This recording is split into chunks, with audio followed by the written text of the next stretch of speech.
Telangana cabinet meeting కొనసాగుతోంది. August 15లోగా 2 లక్షల రుణమాఫీ చేసేందుకు తెలంగాణ ప్రభుత్వం అడుగులు వేస్తోంది. రుణమాఫీ మార్గదర్శకాలు అమలుపైన తెలంగాణ కేబినెట్ చర్చిస్తోంది. రైతు రుణమాఫీకి సంబంధించిన పూర్తి సమాచారం ఇవ్వాలని వ్యవసాయ శాఖను ఆదేశించడంతో 2 లక్షల వరకు రుణాలు తీసుకున్న వారి జాబితాను బ్యాంకుల నుంచి తెప్పిస్తున్నారు. మరో 2-3 రోజుల్లో ఈ జాబితా ప్రభుత్వానికి చేరనుంది. అంతలోపే రుణమాఫీని ఎవరెవరికి అమలు చేయాలనే దానిపై వ్యవసాయ శాఖ ప్రభుత్వానికి ప్రతిపాదనలు పంపినట్లు తెలుస్తోంది.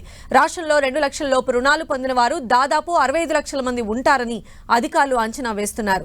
అయితే కుటుంబంలో 2-3 రుణాలు తీసుకున్న సందర్భాల్లో అందరికీ రేషన్ కార్డులు లేవని అధికారులు గుర్తించారు.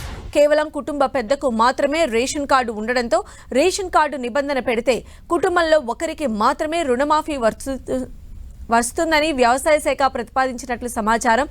ఇలా రేషన్ కార్డు నిబంధనను పాటిస్తే దాదాపు 18 లక్షల మంది లబ్ధిదారులు తగ్గే అవకాశం ఉందని అధికారులు అంచనా వేస్తున్నారు.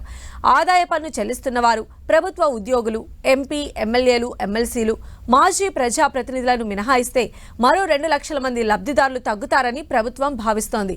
ఇలా పాస్బుక్, రేషన్ కార్డు, ఆదాయ పన్ను చెల్లింపుదారులు, ఉద్యోగులు, ప్రజాప్రతినిధుల తొలగింపు నిబంధనలతో రుణమాఫీ అర్హుల సంఖ్య 60 లక్షల నుంచి 40 లక్షల మందికి తగ్గుతుందని అంచనా వేస్తోంది వ్యవసాయ శాఖ.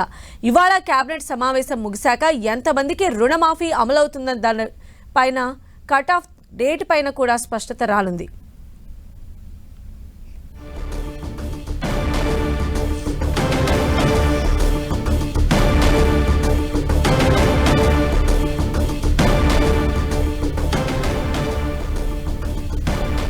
రుణమాఫీకి సంబంధించి క్లారిటీ ఈ రోజు రాబోతోందని తెలుస్తోంది. మరిన్ని అప్డేట్స్ కూడా తెలుసుకుందాం. మా ప్రతినిధి కొండల్ మనకు అందుబాటులో ఉన్నారు. కొండల్,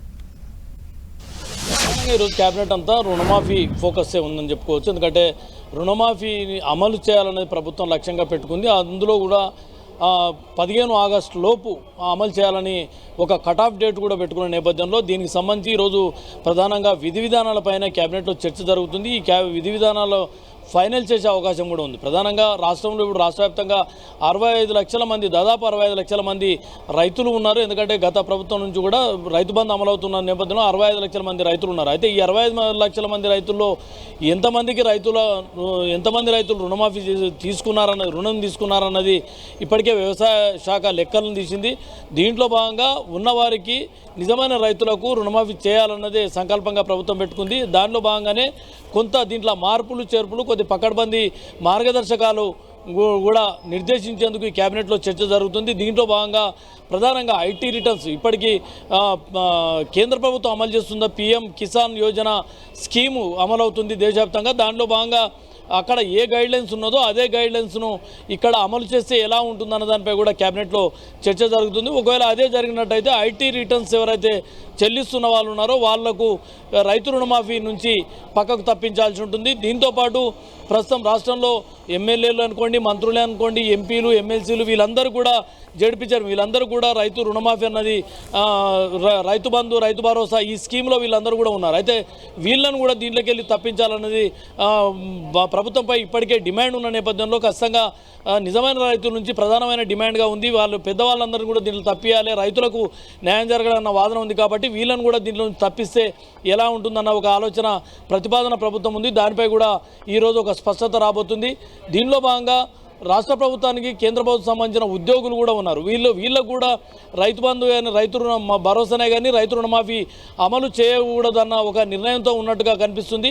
ఒకవేళ వీళ్ళను కూడా దీంట్లో నుంచి తప్పించినట్టయితే దాదాపు 60 లక్షలకు పైగా రైతులు ఉన్నారు. ఈ 60 లక్షల పైగా రైతుల్లో దాదాపు వీళ్ళందరూ కలుపుకుంటే 15 నుంచి 20 లక్షల రైతులు తగ్గే అవకాశం ఉంటుంది. ఇది కొంత ఆర్థిక భారం తగ్గే అవకాశం కూడా ప్రభుత్వం పైన ఉంటుంది. ఈ నేపథ్యంలోనే ఇలా పకడ్బందీ వ్యూహాలతో ముందుకెళ్తున్న పరిస్థితి. దానికి అనుగుణంగానే ఈరోజు కేబినెట్ చర్చ జరగబోతుంది. మరోవైపు కుటుంబంలో ఒకరికే వర్తింపజేయాలన్నది కూడా ఒక నిర్దేశంగా పెట్టుకున్న పరిస్థితి ఉంది. అదే జరిగితే ఏదైతే రేషన్ కార్డును ప్రామాణికంగా తీసుకోబోతుంది. రేషన్ కార్డు తీసుకుంటే హెడ్ ఆఫ్ ది హోల్డర్, కుటుంబానికి సంబంధించి ఒకరే ఉంటారు. ఒకరికి రుణమాఫీని వర్తింపజేయాలన్నది ప్రభుత్వం ఆలోచన కనిపిస్తుంది. ఇలా కొన్ని పకడ్బందీ ప్రణాళికతో ఈ మార్గదర్శకాలు ప్రభుత్వం రూపొందించే పనిలో ఉంది. దాంట్లో భాగంగానే ఇప్పుడు కేబినెట్లో చర్చ జరుగుతుంది. వీటికే ఈ కేబినెట్ ఆమోదం తెలిపే అవకాశం ఉంటుంది.